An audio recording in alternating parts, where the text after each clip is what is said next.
Mas Margonye umroh dibuka kalau sakit dari milen mari. Subhanallah, alhamdulillah. Kali. Wah, tindak Mekah Madinah ya Mas. Neng Semarang. Yo, dirah. Ulang Mas aku kaji. Kaji sopo. Umroh Aku mampak anak ke sekolah. Oh, ibadah ini penting, masa dunia najan kayak sumpah, tapi ibadah ini penting, sedekah ini penting. Iya, sedekah ya mendina.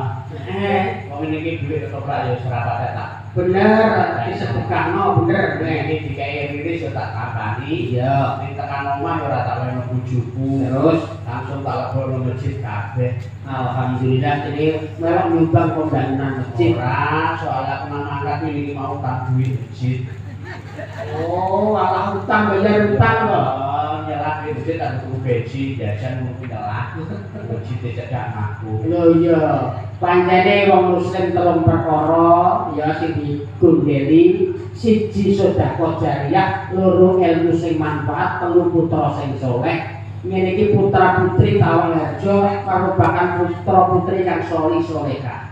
Maksudnya piye? Mula bapak ibu sekalian kagungan putra alit dadi bocah sing saleh lan dititipkan pondok pesantren. Ya kan untuk pondok dadi bocah saleh ora ngandel lah. Lho, tetanggaku untuk pondok kandhane mendem kok melu mendem.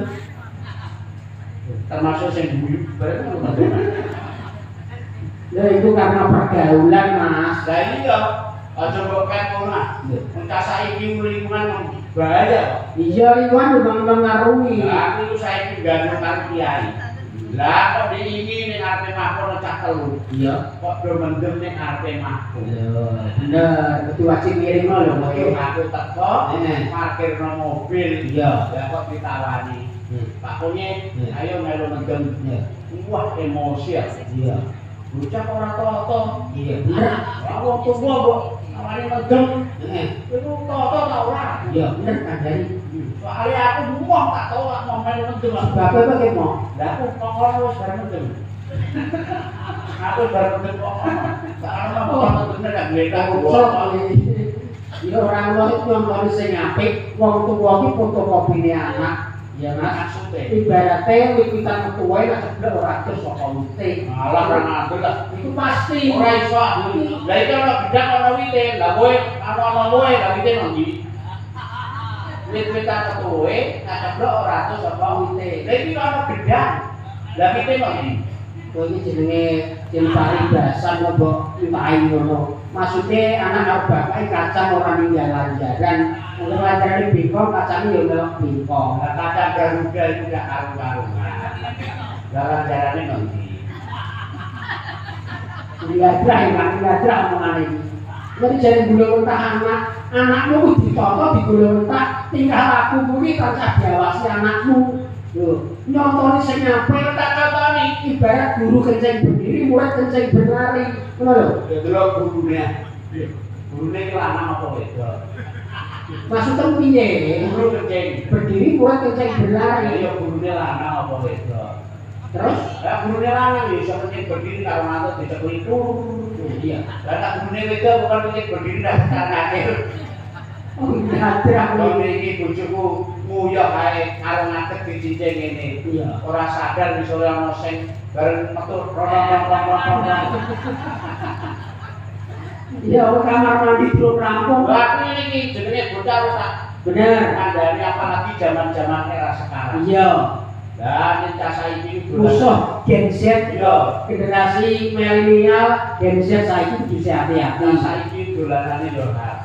Bener. Aku ora tak tukokno wong iku anak. Kok tukono sing apik ya? Tak tukokno sing apik ah. Apa iki? Merek Samsung. Samsung. Iya, Bro. Iya. Samsung A-piro. Model Android. Ya, regane ana nang kono digital. Ya tak tukokno nganggo kepentingan anak. Bener. Anak itu nak difasilitasi, anak gak minder. Tak tukokno HP. HP, iya. Barang itu HP, kancane sekolah dijak rombongan dolan ning Makmum. Mlebu kamar bleng cah telu. Ana lah setengah dina bocah ora metu. Lah aku karo duwe gak pikiran, bocah ora mangan kok dene njero kamar ora metu lah opo. Karo kancane. Yo, aku bingung pun Lawan iki karo kucingnya, tak izin kok kaduan ngene. Masya Allah, abang ini dulu kok aku. Diteliti bahaya Aku ya ora trimo teliti. Lawan tak totok ora dinyakno. Akhire lawan tak gubrak. Beres lawan rubuh biuk. Bocah telu do kaget. Bocah telu kaget, HP meletik mencolot, tak saut ora ketek. HP tak delok. Jebule anakku delok wong renang ning ora ana bandinge. Masuk wae jenenge film porno kuwi. Ora wong renang kok ngene-ngene kok. Ya film sing ra bener kuwi. Wah, lah rusak orang bocah ya rusak. Iya. Cak telu tak ungas. Ditubasno HP ora buku belajar buku ngene iki. Kalau dulu aku. Bener, cak telu dolan kabeh kerja karo aku. Akhire kamar tak tutup, HP tak delok TV. Masya Allah. Yang ini jadi orang nonton bocah yang menunggu. Gue mana nih? Marah finish. Mulai adanya era globalisasi mas. Jadi itu zaman edan atau tua mendidik anak itu penting. Ayo kok kita pondok pesantren. Jadi bocah sing soleh. Ucapannya anak soleh itu anak soleh sing sok ben kalamun wong tuane mati iso mendoakan wong tuane sing maca tahlil, sing maca yasin ki anake. Salah kok ucapno. Piye to bener kuwi. Anak soleh iso ben wong tuane mati, sing dongakno anake ora percaya. Lah tanggaku mati sing dongakno ora anake. Lah kok tanggane sing tahlil. Lah nek kok malah ribut lho gawe kopi, gawe piye-piye. Ya pas mesti wae ana tamu ya kopi piye-piye dan nggoe kopi piye-piye langsung melu tahlil ngono lho. Tapi ya jane ana gawean sing luwih penting. Sing napa? Anakku jaluk laptop tapi duitku kurang. Aku selain duit Ngopo? nambahi bayar laptop. Penting anak kuwi butuh duit pira kowe? Ora sakake kurang 100.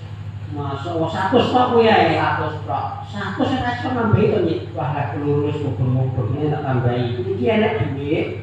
Tapi duit wedok gelem. duit kok wedok iku piye?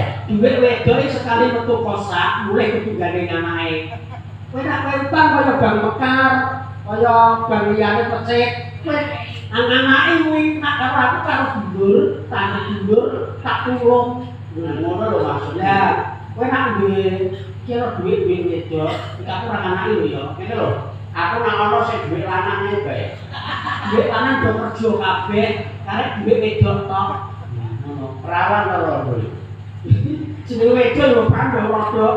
Artine wedok sekali metu kosak, mulai kudu gandeng anake.